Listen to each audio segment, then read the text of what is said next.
Assalamualaikum warahmatullahi wabarakatuh. Salam sejahtera untuk kita semuanya. Om Swastiastu, Namo Buddhaya, salam kebajikan. Perkenalkan, nama saya Bima Aditya Wahyudi, biasa dipanggil Bima. Saya adalah mahasiswa semester 3 Universitas Teknologi Surabaya dengan program studi manajemen. Di sini saya akan menjelaskan sedikit yang saya ketahui tentang sejarah agama di Indonesia dan juga dampak intoleransi.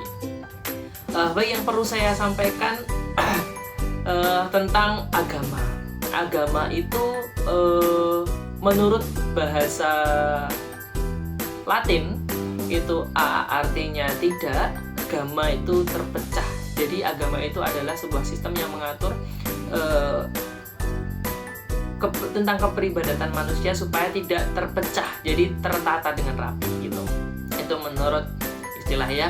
Kemudian kalau menurut Kamus Besar Bahasa Indonesia, agama itu merupakan sebuah sistem kepercayaan dan keperibadatan kepada Tuhan serta tata kaidah yang mengatur pergaulan, ya, mengatur tadi karena tidak terpecah ya, mengatur pergaulan dengan sesama manusia, antara manusia dengan manusia atau manusia dengan lingkungan sekitarnya. Nah, agama-agama di Indonesia itu masuk ke wilayah Indonesia melalui berbagai cara. Jadi banyak cara. Dulu itu agama tersebar di Indonesia. Salah satunya saya akan sampaikan beberapa yang saya ketahui. Nah, Hindu dan Buddha itu masuk melalui pedagang India, yang singgah di Indonesia untuk berdagang. Jadi karena waktu Indonesia dulu sebelum merdeka, Indonesia pernah dijajah bangsa Portugis, bangsa India dan juga Belanda. Banyak sekali penjajah-penjajah di Indonesia yang juga sekaligus apa ya istilahnya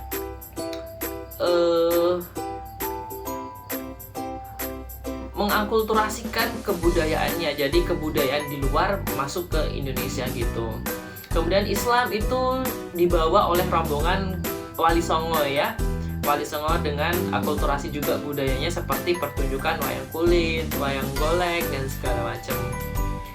Kalau Kristen itu dibawa oleh bangsa Portugis, nah yang datang ke Kepulauan Maluku untuk mencari rempah. Karena Indonesia dulu kaya akan rempah, kemudian banyak sekali sumber daya yang dapat dimanfaatkan oleh penjajah. Karena dari itu banyak bangsa lain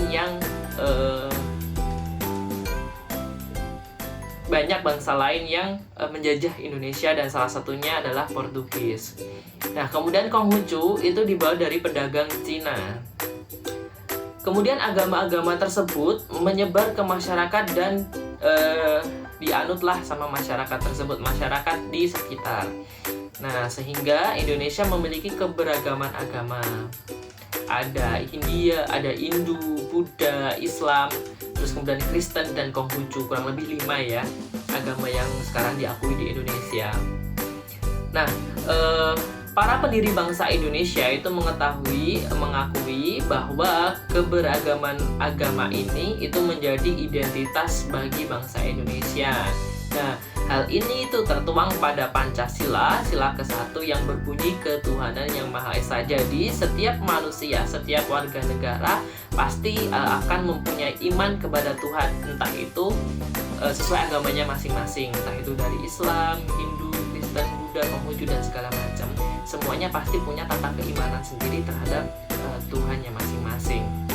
Nah, selain tertuang pada Pancasila sila pertama tadi, keberagaman agama juga tertuang pada semboyan bangsa Indonesia, yaitu Bhinneka Tunggal Ika, yang artinya berbeda-beda tetapi tetap satu. Nah, meskipun kita berbeda agama, ada agama Hindu, Buddha, Islam, terus kemudian Kristen dan Konghucu, tapi kita tetap satu kesatuan, yaitu Indonesia. Semuanya berbaur menjadi satu kesatuan, yaitu satu Indonesia. Selain itu, dampak dari intoleransi sendiri itu bisa terpecahnya suatu golongan, yaitu kelompok masyarakat. Jadi terpecah, kita nggak bersatu lagi, tapi kita terpecah sesuai agamanya masing-masing. Dan menurut saya pribadi, kalau seperti itu sudah termasuk hal yang negatif ya.